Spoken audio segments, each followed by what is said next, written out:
Told my parents they catered to my brother's bullying. Now they're banned from my sister's wedding and facing family backlash. So I 37F and my brother Mike 35 male, is a knob. Always has been and always will be. He has been babied to the point of uselessness by our mom and dad, and that's made him an entitled slob. When he was younger he showed promise playing rugby, which had my mom and dad believing he was going to be a superstar. The problem was though that he never had the work ethic to fully fulfill his potential. However, this meant that he was the golden boy of the family and he could do wrong in my parents' eyes. He was a bully at school, which they brushed off as other kids making up lies, but he was an even bigger bully at home to our younger sister Kelly 31F. He would constantly prank her. Which basically meant he would do anything he could embarrass her, including things like pulling her dress up in front of the whole family at a wedding when she was 15. Mom and dad just said it was siblings being siblings, but the rest of the family were mortified by his behavior. I did try and stick up for my sister and it worked to a certain extent, but after I went away to uni, there wasn't much I could do as mom and dad just don't listen to anyone. It got so bad that when she was 18, my sister gave up going to her dream university, St. Andrews, and instead moved to London to go to the Imperial College London. This was a huge shock to all of us as she had been talking about St. Andrews since she started high school at 11. When I asked why, she said that St. Andrews was too close to home and she would be expected to go back home more often, but if she went to London she would only have to go home for Christmas. This broke my heart. After she left, she did exactly that. The only time she was home was Christmas and when I got married. This really annoyed mom and dad as they said she was abandoning the family. I kept my mouth shut and just let them whine occasionally as I didn't want an argument. After graduating from uni my parents expected her to move back home, but she didn't. She got a job working in southern England and stayed down there. We are from Scotland for reference. 6 years ago, Kelly met a great guy, Jake 30 meters. The day she met him she called me gushing about him and I've honestly never heard her speak about anyone the way she does him. I've met him several times when I've gone down to visit Kelly and he's great. Good looking, funny, great job, his family are lovely and most importantly, he treats Kelly like she hung the moon. It's very cute. After she met him, she cut down how much she came home even more as she spent the first Christmas with his family and then the pandemic happened so she ended up not coming home for 3 years. Her first Christmas home Mike started his usual bullshit, trying to be their center of attention.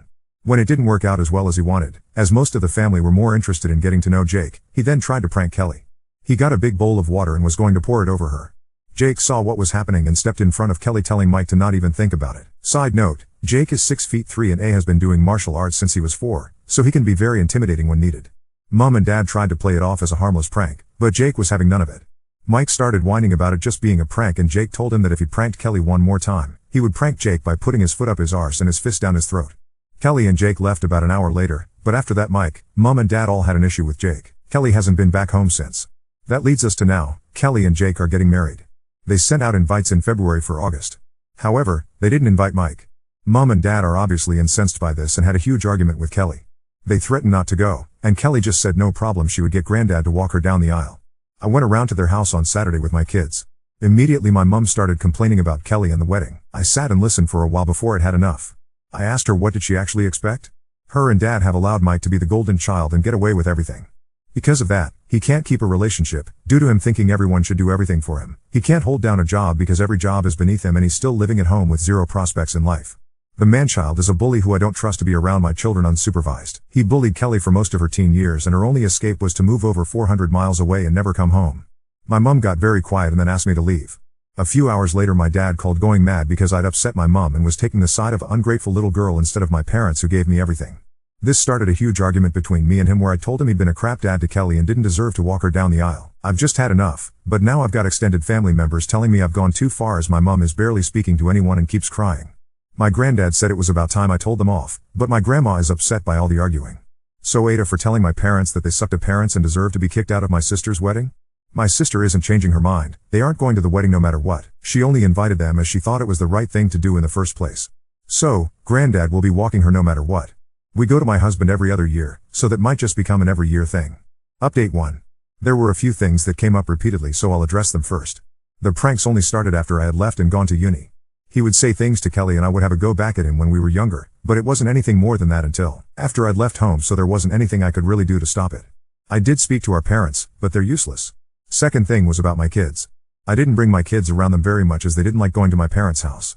They said it was boring and they don't like Mike. However, after all the comments I got about this, I sat them down and asked them again. For my daughter it really is just that she finds it boring and says that Mike is a weirdo. My son however, said that he doesn't like being around my dad as he keeps trying to make him play rugby. I have heard these comments and told my dad to drop it, but he would still make the comments occasionally.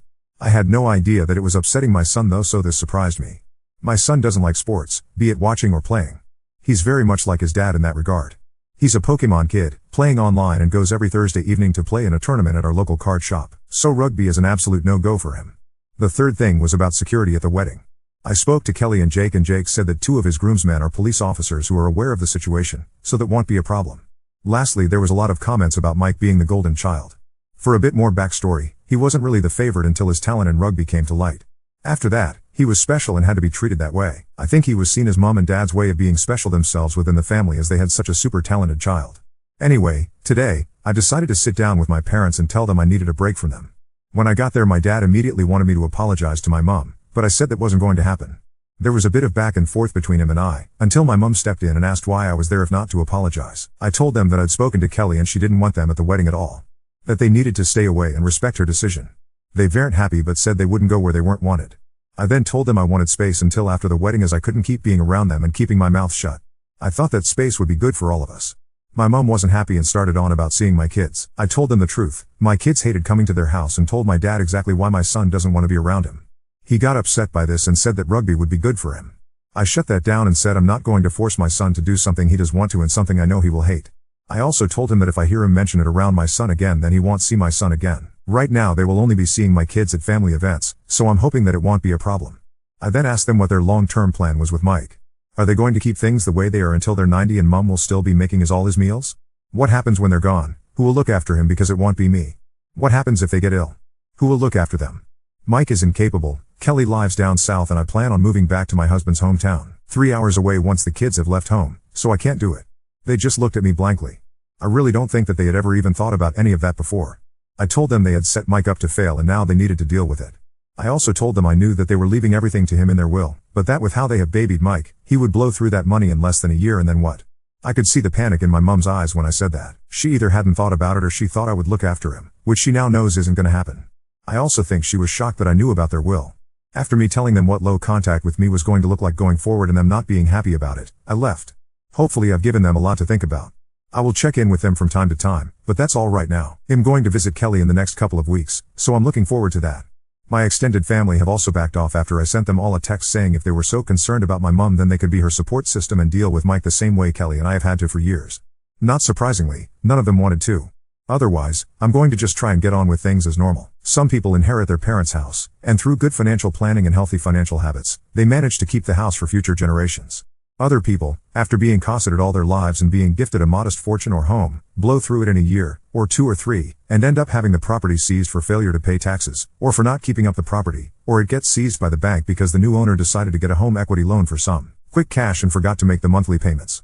Update too well, the last few weeks have been a ride. I've been looking forward to visiting Kelly and Jake, but the universe has a sense of dramatic timing, because barely a day after my last update, Mom decided to play the martyr at full throttle and things managed to escalate more than I thought possible. Let me get into it, because honestly, even I couldn't have predicted the new heights, depths of this saga. So, first, the extended family group chat revived, with a series of why can't you just be the bigger person for your mother's sake? Texts directed at both Kelly and me.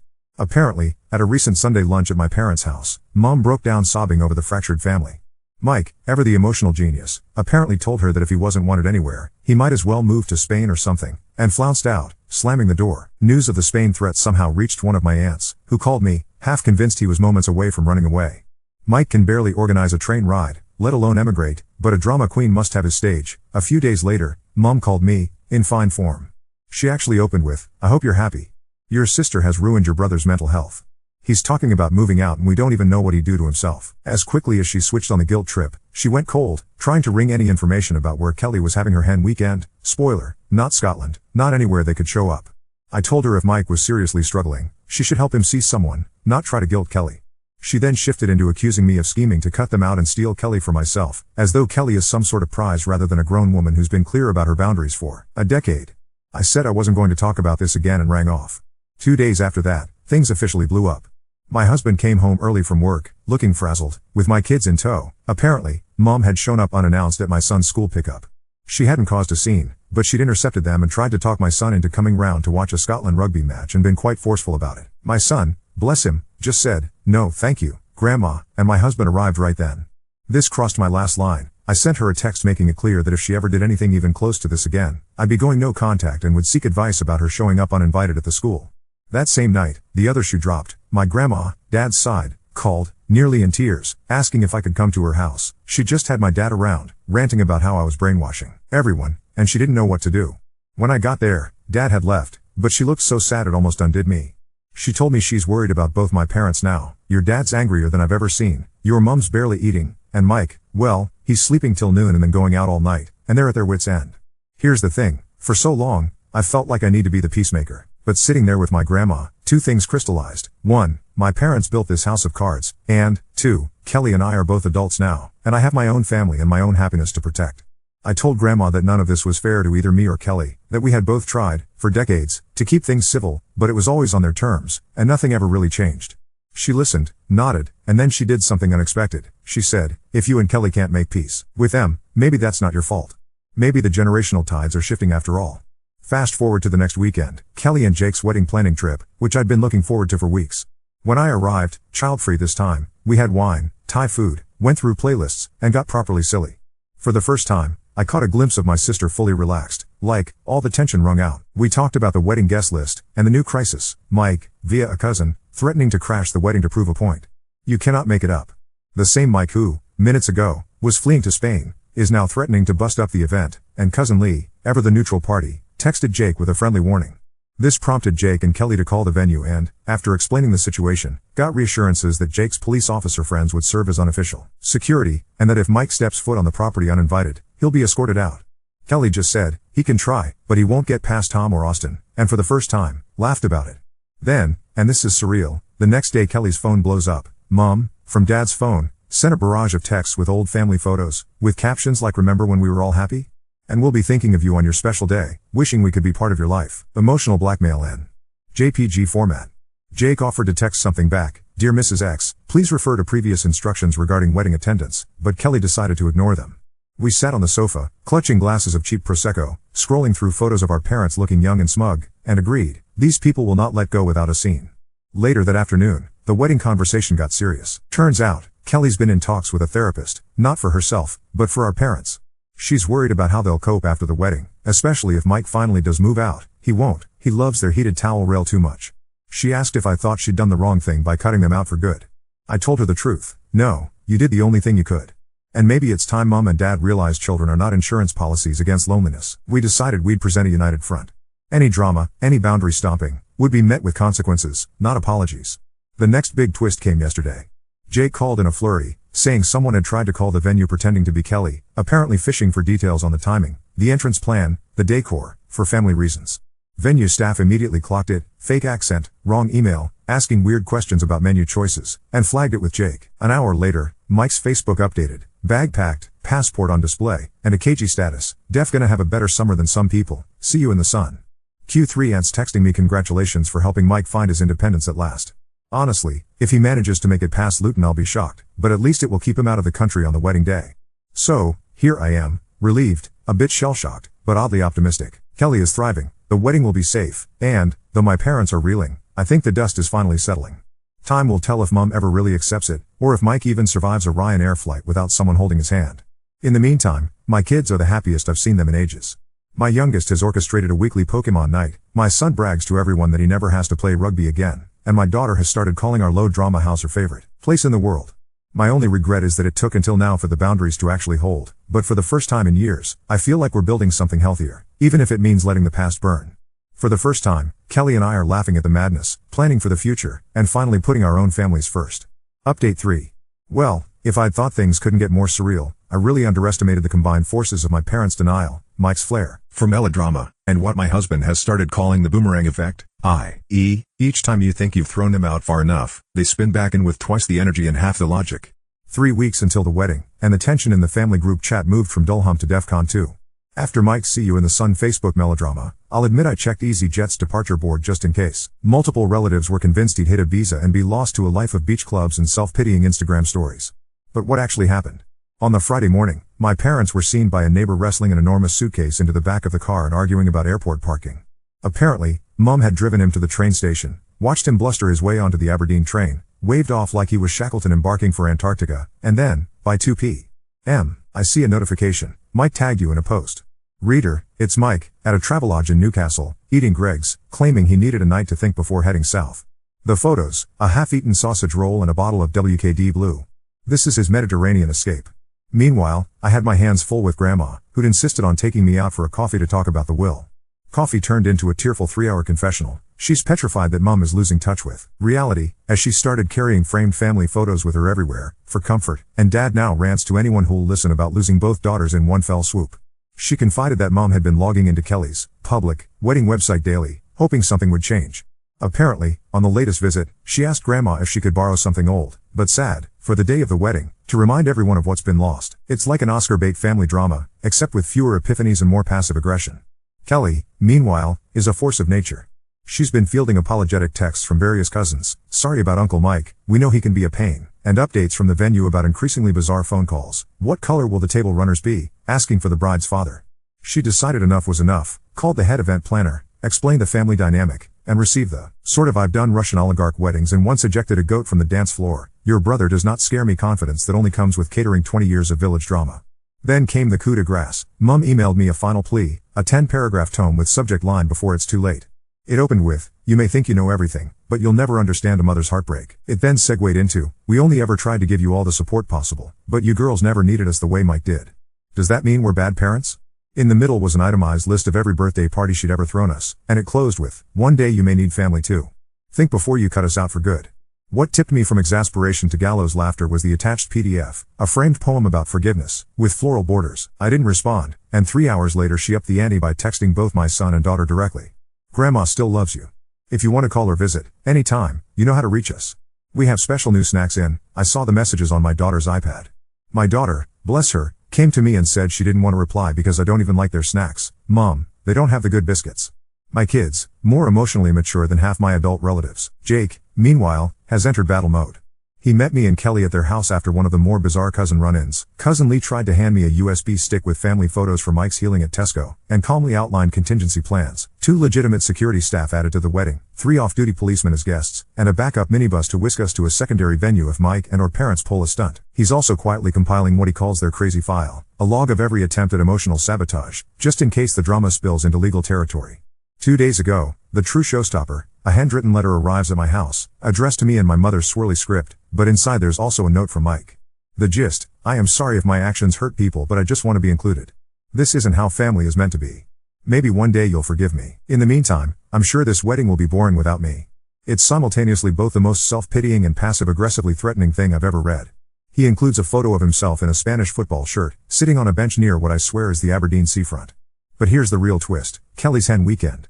Instead of a wild bash, she organizes a private house rental with her closest friends, me, and Jake's sister. No big nightclubs, just food, laughter, and a bonfire out back. We toasted marshmallows, drank cheap Prosecco, did embarrassing old school karaoke, and, at almost midnight, Kelly did something brave. She read a letter she'd written to Mike but decided never to send. It was raw, honest, forgiving but still firm. "I hope you figure out who you are, and what it means to be part of a family. But I can't do that work for you." All of us ended up a bit teary, but it was cathartic. For the first time in maybe a decade, I think we all let go, acknowledged that not every sibling bond can be fixed, and that what we're moving toward isn't revenge, it's peace. Now, as I write this, Kelly's final RSVPs are coming in, including one from Mike's ex-girlfriend, apparently excited not to see any of the in-laws. Jake is playing playlist DJ, my kids are making Pokemon wedding decorations, and I am finally able to focus energy on my own family, my own happiness. I will not say everything is resolved. I suspect my mother is quietly plotting a chance encounter at the wedding or a social media shaming campaign. But the boundaries are written in stone now, not sand. If Mike or my parents show up at the wedding, security will handle it. If guilt-tripping letters arrive, they go straight in the crazy file. There is no more room for negotiation, second-guessing, or self-blame. Through all the madness, this one truth has emerged: you cannot build your future in a house made of guilt and denial. Sometimes, you have to light a match, toast a marshmallow, and build something better with the people who actually respect your boundaries, and don't try to force your kids to play rugby. If you're reading, Kelly, I cannot wait to watch you walk down the aisle on your own terms, with people who love and protect your joy. As for Mike, Mom, and Dad, may they someday find peace, even if it means learning how to make their own toast. Update 4. Phew. Well, wedding month is here, and if you'd asked me in January whether the next few weeks would feature the kinds of nuclear family antics you only read about on subreddits dedicated to familial disaster, I'd have said no one could keep up that level of drama. Apparently, I keep underestimating the stamina of a golden child family system determined not to go quietly. Here's what's been happening since my last update. A word of warning: get tea, buckle up, first thunderclap. About a week after the hen do, Kelly got an unexpected message, not from Mike, but from his latest fleeting mate, a guy I'll call Oily Dan, who'd been tagging along on Mike's aborted Spain Odyssey, which, to no one's surprise, ran aground in Northumberland. Oily Dan messaged Kelly directly, attempting some cosmic-style apology on Mike's behalf, and then, in the next breath, asked whether he could just swing by the wedding for a bit. Apparently, there's nowhere decent to meet chicks up north. Kelly forwarded me the message, and we both had the same thought. Mike was deploying wingman now, like we're side characters in a Channel 5 lad documentary. In a weird way, this was a relief. It meant someone else had eyes on Mike, and that he was more likely whinging about us to strangers than actively plotting. Still, security at the wedding was now an actual item on the budget spreadsheet. Second, the grandparents' maneuver. With my parents having achieved martyr status in half our extended family's group chat, my mom, I'm honestly starting to think she missed her calling in amateur theater, decided it was time to try a new tactic, the health scare. I got a frantic call from Aunt Shelley, who'd spoken to Mom. She's in hospital, she says. Heart tests, nothing certain yet, but she's very stressed. Was there actually a hospital visit? Well, sort of. Turns out, Mom did spend 2 hours at the GP for what the medical summary called mild palpitations and what Mom called the agony of a divided heart. The drama didn't stop her from making a lemon drizzle cake for the neighbor an hour later. Still, I reached out. I sent a genuinely caring text, hope you feel better. Your health is important. If you're really unwell, please get help. Immediate response, yet another photo of her and Mike at his 21st, hashtag when families were together. Even Grandma began to groan audibly whenever her phone pinged. Kelly, meanwhile, had quietly blocked both parents on everything except email, her therapist's suggestion. She now forwards me the most creative subject lines for our private amusement, consequences of alienation. Your wedding, our grief, and, my personal favorite, simply, why? But the real hurricane landed last weekend. I was elbow deep in laundry when my daughter called me over, looking bemused. She held out her laptop. Mom, why is Uncle Mike making TikToks about us? Reader, I nearly dropped the basket. Turns out, during his exile, Mike has discovered TikTok. His account, unsubtly named Scott's King Mike, now has a dozen videos, some half-rambling monologues about family betrayal, some vague references to snakes and traitor sisters ruining his big plans, one mysterious video of him dancing on a beach with a WKD blue. But the one that really caught attention was a stitched rant over a wedding's gone wrong montage, where he all but named Kelly and Jake, boasting that some people are about to get a surprise on their big day. He subtitled it, Family's Family, whether they like it or not. Of course, some local acquaintances spotted it and quietly flagged it to us. Jake, for his part, found it simultaneously hilarious and a bit chilling. Not because Mike was a real threat, security was already briefed and now had screenshots, but because, if you squinted, the video, with its combination of self-pity and imagined vengeance, could pass for the world's saddest promo for a bachelor in crisis.